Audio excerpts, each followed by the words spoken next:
আসসালামু আলাইকুম। এখান থেকে গত ২ দিন আগে আমরা আমাদের খামারে ২ টা দেশীয় জাতের ষাঁড় গরু নিয়ে এসেছি। যদিও এর আগে আমাদের খামারে একটা গাভী এবং তার একটা বাচ্চা ছিল। তো আমরা এই গরুগুলোকে মূলত আমাদের শখের জায়গা থেকে এবং আমাদের দুধের চাহিদা মেটানোর জন্য এই গরুগুলোকে পালন করতাম। তো এখন আমরা মূলত আমাদের খামারে বাণিজ্যিকভাবে গরু পালনের জন্য এই দেশীয় জাতের ষাঁড় গরু ২ টাকে নিয়ে এসেছি। তো আমরা মূলত আমাদের এই গরুগুলোকে কিছুদিন পালন করার পরে যখনই আমাদের এই গরুগুলো মোটা তাজা হবে তখনই মূলত আমরা এই গরুগুলোকে বিক্রি করে দেব ইনশাআল্লাহ। তো আমরা আমাদের এই গরুগুলোকে পরবর্তী কুরবানি ঈদকে টার্গেট করেই মূলত নিয়ে এসেছি। যাতে আমাদের পরবর্তী কুরবানি ঈদের আগে আমাদের গরুগুলোকে মোটা তাজা করতে পারি এবং ঈদের আগে এই গরুগুলোকে বিক্রি করতে পারি। তবে তার আগে যদি আমরা আমাদের এই গরুগুলোকে ভালোভাবে মোটা তাজা করতে পারি তাহলে তার আগেও আমরা এই গরুগুলোকে বিক্রি করে দিব। কেননা আমাদের এই দেশীয় জাতের গরুগুলো একবার পর্যাপ্ত পরিমাণ মোটা তাজা হয়ে গেলে পরবর্তীতে এই গরুগুলো আর বাড়ে না। তো যেহেতু আমরা আমাদের খামারটিকে নতুনভাবে বাণিজ্যিকভাবে শুরু করতেছি এজন্য আমরা আমাদের খামারে প্রথমেই দেশি গরু নিয়ে এসেছি। কেননা আমাদের এই দেশীয় জাতের গরুগুলোর রোগ প্রতিরোধ ক্ষমতা অনেক ভালো এবং আমাদের পরিবেশের সাথে সহজেই খাপ খাইয়ে নিতে পারে। তো এজন্যই মূলত আমরা আমাদের প্রথম স্টেপে আমাদের দেশি গরু দিয়ে আমাদের গরুর খামারটিকে শুরু করেছি।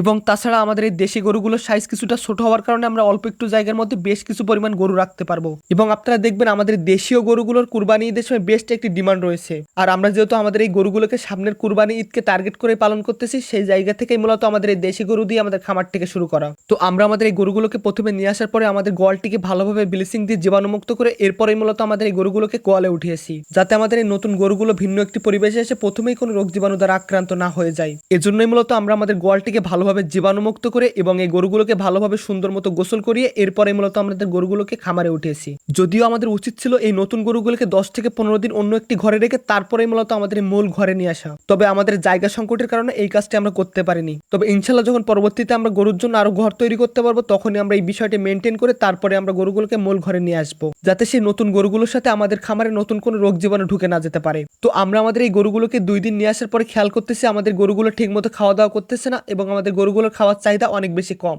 এটি মূলত এই গরুগুলো নতুন একটি পরিবেশে আসার কারণেই এমনটি হতে পারে। তাই আমরা আজ আমাদের গরুগুলোকে কিছু মাল্টিভিটামিনের ইনজেকশন দিয়ে দিয়েছি যাতে এই গরুগুলোর খাওয়ার চাহিদা কিছুটা বৃদ্ধি পায়। তা না হলে দেখা যাবে এই গরুগুলো যতটুকু নিয়ে এসেছি তার থেকে বেশি ওজন কমে গেছে।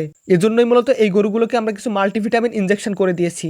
এতে করে আমাদের গরুগুলো খাওয়ার চাহিদা বাড়বে এবং গরুগুলো ঠিকমতো খাওয়া দাওয়া করবে। এবং এর পরবর্তীতে আমরা এই গরুগুলোকে ধাপে ধাপে কৃমি ইনজেকশন এবং ভিটামিন ইনজেকশন করব, যাতে এই গরুগুলো কৃমি মুক্ত হয় এবং খাওয়া দাওয়ার চাহিদা বৃদ্ধি পায়। তাছাড়া যেহেতু আমাদের বেশ কিছু জায়গাতে আগে থেকে ঘাস পালন করা হচ্ছে গরুগুলোর জন্য, এই জন্য আমরা আমাদের এই গরুগুলোকে প্রাকৃতিক ঘাস এবং দানাদার খাবার দিয়েই পালন করব, যাতে আমাদের এই গরুগুলো দ্রুত মোটা তাজা হয় এবং আমরা আমাদের গরুগুলোকে বিক্রি করে দিতে পারি। তো এখানে আমরা আমাদের এই ষাঁড় গরু দুইটাকে মোট 70,000 টাকা দিয়ে কিনেছি। আর পরিবহন সহ হাটের ট্যাক্স দিতে আমাদের মোট আরো 2,000 টাকা লেগেছে। তো সবকিছু মিলাই আমাদের এই গরু দুইটাকে কিনতে মোট খরচ হয়েছে 72,000 টাকা। তো আমাদের এই ষাঁড় গরু দুইটা কিনতে আমাদের লাভ হয়েছে নাকি লস হয়েছে তা অবশ্যই কমেন্টে জানাবেন। আর আমাদের এই নতুন খামারটির জন্য অবশ্যই মহান আল্লাহ তাআলার কাছে দোয়া করবেন। আসসালামু আলাইকুম।